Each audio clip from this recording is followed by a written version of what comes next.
Hello friends, welcome to my channel.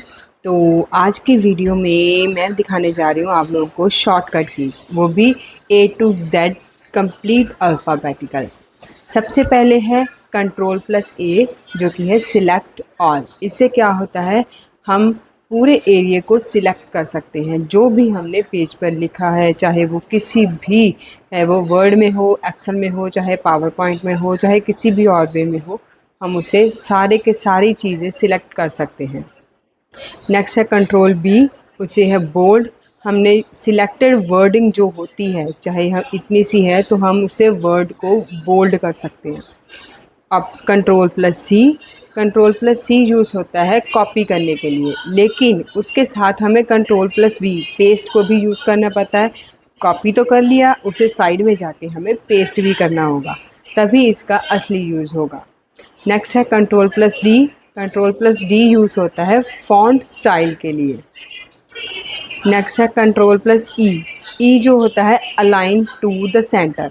जैसे कि ये साइड होती है, ये साइड होती है और ये साइड होती है, ये है सेंट्रल लाइन। हमें किसी भी टेक्स्ट को यहाँ पर बिल्कुल सेंटर में लिखना है, तो हमें अलाइन ई को यूज़ करना होगा। नेक्स्ट है Ctrl+F, Ctrl+F यूज़ होता है फाइंड द टेक्स्ट। ऑप्शंस को टेक्स्ट को फाइंड करने के लिए, कोई भी टेक्स्ट है जिसे हमें फाइंड करना है, तो हमें Ctrl+F जो है वो प्रेस करना होगा। नेक्स्ट है Ctrl+G, जो कि इस्तेमाल किया जाता है गो टू। हमें कोई भी वर्ड डालेंगे, कुछ भी, यानी कि गो ही डाल दिया, तो हम अगर Ctrl+G दबाएंगे तो वो गो को जाके आगे सिलेक्ट करेगा। आगे फिर से गो टू करेंगे तो फिर आगे के वर्ड को वो सिलेक्ट करेगा, इसलिए ऑप्शन हो गया गो टू। नेक्स्ट है Ctrl+H, यानी कि रीप्लेस। ये जो है वर्डिंग को रीप्लेस करने के लिए होता है। अगर हमें मान लो फाइंड लिखा है, हमें फाइंड की जगह पर टेक्स्ट लिखना है, तो हमें फाइंड को पहले रीप्लेस में डालेंगे और फिर उसकी जगह पर टेक्स्ट लिख देंगे, तो हर जगह फाइंड की जगह टेक्स्ट जो है लिखा हुआ आएगा। उसे बोलते हैं रिप्लेस करना। नेक्स्ट है Ctrl+I, Ctrl+I जो है इटैलिक। इससे क्या होता है, वर्ड जो है बिल्कुल स्ट्रेट की जगह थोड़े से टेढ़े हो जाते हैं, उसे हम इटैलिक यूज़ कहते हैं। नेक्स्ट है Ctrl+J, जस्टिफाई।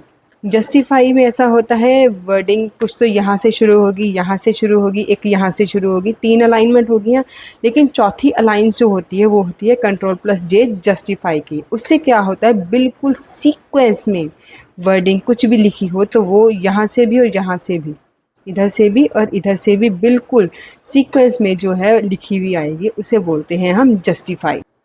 नेक्स्ट है Ctrl+K, Ctrl+K जो है हाइपरलिंक के लिए यूज़ किया जाता है। Ctrl+L, Ctrl+L जो होता है वो लेफ़्ट अलाइन के लिए, यानी कि इधर से लेफ़्ट अलाइन के लिए यूज़ होता है। Ctrl+M जो है पैराग्राफ इंडेंट, पैराग्राफ जो है इससे शुरू होता है, पैराग्राफ इंडेंट बोला जाता है उसे, उसके लिए Ctrl+M यूज़ होता है। Ctrl+N जो है न्यू पेज ओपन करने के लिए यूज़ होता है। Ctrl+O जो होता है ओपन फाइल, यानी कि जो भी फाइल्स हमने सेव की होंगी वो हमें ओपन करने के लिए Ctrl+O यूज़ किया जाएगा। Ctrl+P जो है प्रिंट करने के लिए, कोई भी हमें पेज जो है पूरा पेज अगर प्रिंट करना है, हार्ड कॉपी में लेना है, तो उसके लिए Ctrl+P प्रिंट यूज़ किया जाएगा। Ctrl+Q वो होता है clear the indent paragraph. Paragraph जो इंडेंट हमने लिया उसे बिल्कुल क्लियर करने के लिए Ctrl+Q यूज़ किया जाएगा। Ctrl+R जो है राइट अलाइन के लिए यूज़ किया जाएगा, इधर से जो अलाइन यूज़ की जाएगी।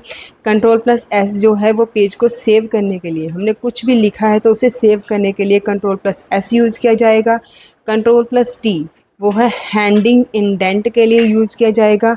Ctrl+U अंडरलाइन, कुछ भी हमने वर्डिंग ली है उसे सिलेक्ट करके हमने Ctrl+U दबा दिया, तो वो ऐसे बिल्कुल इस तरह से उसके नीचे अंडरलाइन यूज़ किया जाएगा, अंडरलाइन लिखा हुआ आएगा।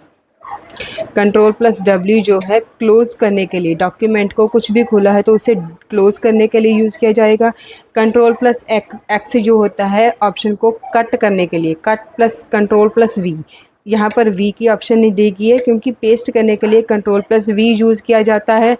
Ctrl+Y रीडू, रीड यानी कि फॉरवर्ड एक्शन, कुछ भी हमने लिखा है तो उसका एक्शन फॉरवर्ड करने के लिए, एक नंबर पीछे आगे करने के लिए फॉरवर्ड आप कंट्रोल वाई यूज़ किया जाता है। कंट्रोल प्लस जेड जो होता है वो अंडू करने के लिए, कुछ भी लिखा है तो बैकवर्ड एक्शन के लिए, एक नंबर पीछे हमने कुछ भी लिखा है या एक्शन किया है उसके लिए कंट्रोल जेड यूज़ किया जाएगा। तो ये थे हमारे ए से लेकर जेड तक के कंप्लीट अल्फ़ाबेट और उनके लिए यूज़ की गई शॉर्टकट कीज़। तब तो अब मिलूँगी मैं आपको हमारी नेक्स्ट वीडियो में, तब तक के लिए thank you so much. Keep support me, play रे चैनल को सब्सक्राइब करना मत भूलिएगा।